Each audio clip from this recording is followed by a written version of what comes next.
এলাকারই মানুষ, চেনা মানুষ, প্রতিবেশী তাদের হুমকি দিচ্ছেন কেন? তার কারণ তারা বিরোধী রাজনৈতিক দলকে সমর্থন করেন বলে। তৃণমূল কর্মী ভোটের আগে তিনি দেদার হুমকি দিয়েছেন আর সেই যাদের হুমকি দিয়েছেন তারাই ভোটের পরে তাকে কোমরে দড়ি পরে ঘোরাচ্ছে।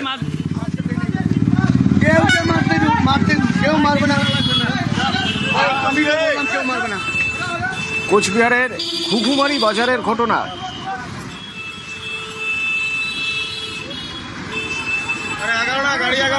তৃণমূল কর্মী ফজলু হক, তার বিরুদ্ধে অভিযোগ যে তিনি ভোটের আগে তারই এলাকার বাসিন্দাদের হুমকি দিয়ে এসেছেন।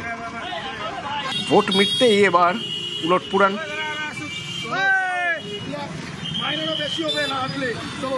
ভর দুপুরে ঘুঘুমারি বাজারে তাকেই কোমরে দড়ি পরে ঘোরালেন এলাকার মানুষ।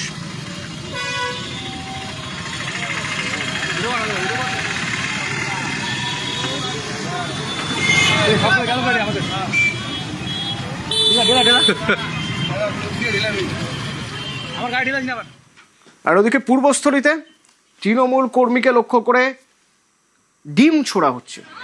কেন? তার বিরুদ্ধে দুর্নীতির অভিযোগ। পুলিশ তাকে যখন গ্রেপ্তার করে নিয়ে যাচ্ছে আদালতে তুলে, সেই সময় কালনা আদালত চত্বরে তাকে লক্ষ্য করে ডিম ছোড়া হচ্ছে। এই তৃণমূল কর্মী, তৃণমূল নেতা সৌভাগ্য মজুমদার, এর পরিচয় ইনি প্রাক্তন মন্ত্রী স্বপন দেবনাথের আত্মীয়, আর তাতেই নাকি তার দারুণ বাজার। নবকুমার আছে আমার সঙ্গে। নবকুমার, প্রাক্তন মন্ত্রীর আত্মীয় এই পরিচয় দিয়ে সৌভাগ্য ঠিক কি করেছেন যার জন্য মানুষের এত রাগ, এত ক্ষোভ?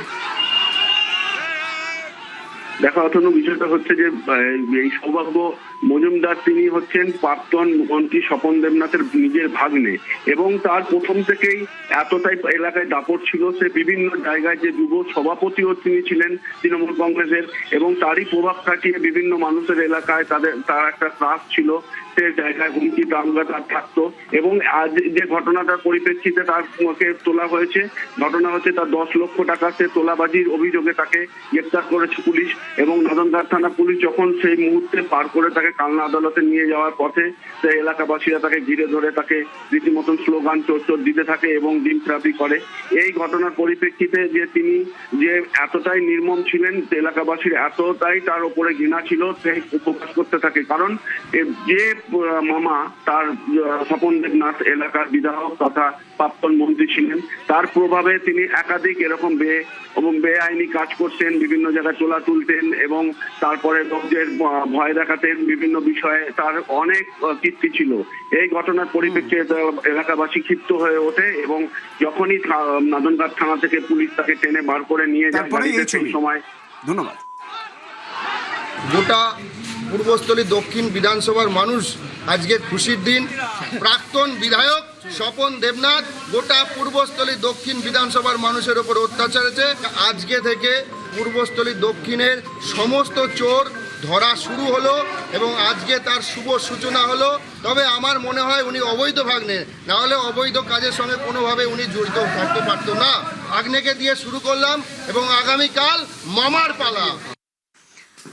কলকাতার আরও এক তৃণমূল কাউন্সিলর গ্রেপ্তার, 104 নম্বর ওয়ার্ডের কাউন্সিলর তারকেশ্বর চক্রবর্তী। এই তারকেশ্বর চক্রবর্তীর বিরুদ্ধে কি অভিযোগ? না প্রতারণা, নথি জাল সহ একাধিক অভিযোগ। গতকাল রাতেই এই প্রাক্তন তৃণমূল কাউন্সিলরকে গ্রেপ্তার করা হয়।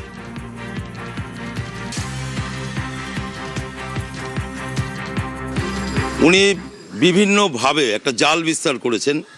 শোভন চ্যাটার্জি যখন মেয়র ছিল, শোভনের সাথে সখ্যতা বাড়িয়ে বড় 11 চেয়ারম্যান হয়ে বিস্তীর্ণ অঞ্চলে জাল বিস্তার করেছিলেন এবং বেআইনি ফ্ল্যাট থেকে আরম্ভ করে তার যে সাকরেত যারা ছিল, কন্ট্রাক্টর, প্রমোটার, কর্পোরেশনের যে টাকা পয়সার বড় বড় অর্ডারগুলো নিয়েছে, কাজগুলো ঠিকমতো না করে সেই টাকাগুলো তারা বিভিন্ন জায়গা, যেমন পুকুর বাঁধানো থেকে আরম্ভ করে কোনো জায়গার স্বাস্থ্যকেন্দ্রের কাজ, বিভিন্নভাবে টাকা কাটমানি এবং এইসব চালু করেছেন। দেখতে গেলে খুবই ভদ্রলোক। রামকৃষ্ণ সারদার বাণী ছাড়া চলেন না উনি।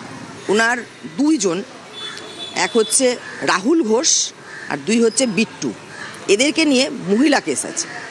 বেছে বেছে দেখতাম কম বয়সী মহিলাগুলোকে আসতো, এই মহিলাগুলোকে চাকরি দেবো, এই করব, ওই করব। আর একটা জায়গা যে 2012-তে টেট, কেটে কিন্তু উনি 12 থেকে 14 জনকে যে চাকরি দিয়েছে, কেউ 7 নাম্বার পেয়েছে, কেউ 5 নাম্বার পেয়েছে, কেউ 11 নাম্বার পেয়েছে। এবং মিরাজুল বলে একটা ছেলে, আমি বলছি গড়ফার ওদিকে পেছনটাতে লোকনাথ মন্দিরের পেছনে ভাড়া থাকতো ছেলেটা, তাহলে আর কোনোই ছিল না, শুধুমাত্র এসছিল তার সঙ্গে থাকতো, থেকে চাকরি পেয়ে এখন সে চলে গেছে বহরমপুর।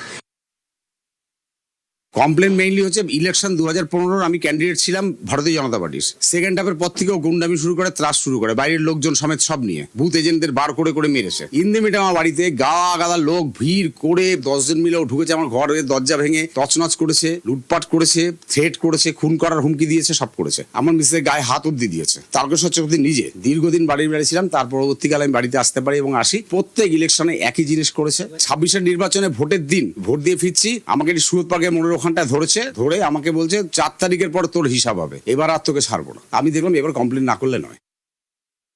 আমাদের জলজান্ত লাইফটা, আমার ছেলে নেই, আমরা দুটো প্রাণী থাকি, কিন্তু আমাদের লাইফটা ও স্পয়েল করেছে। ও তো একটা দুশ্চরিত্র, নোংরা, প্রচুর নারী ঘটিত ব্যাপার।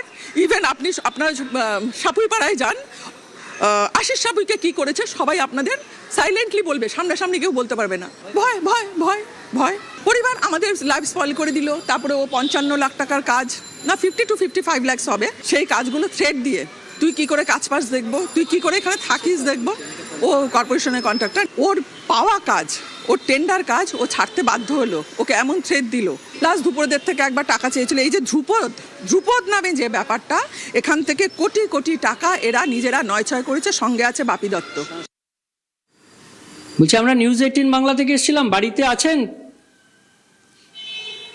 তারকেশ্বর বাবুর বাড়িতে কেউ আছেন? সন্তোষপুরে 104 নম্বর ওয়ার্ডের কাউন্সিলর তারকেশ্বর চক্রবর্তীর ফ্ল্যাট এটি, এবং এই ফ্ল্যাটে আমরা কলিং বেল দিয়েছি এবং বাড়িতে যদিও এখানে তালা দেওয়া, কিন্তু বাড়ির ভেতর থেকে কোনো সাড়া শব্দ নেই। কেউ এখানে সাড়া শব্দ দিচ্ছেন না, অর্থাৎ আমরা জানতে চাইলাম কেউ বাড়িতে আছেন কি না, কেউ সাড়া শব্দ দিচ্ছেন না।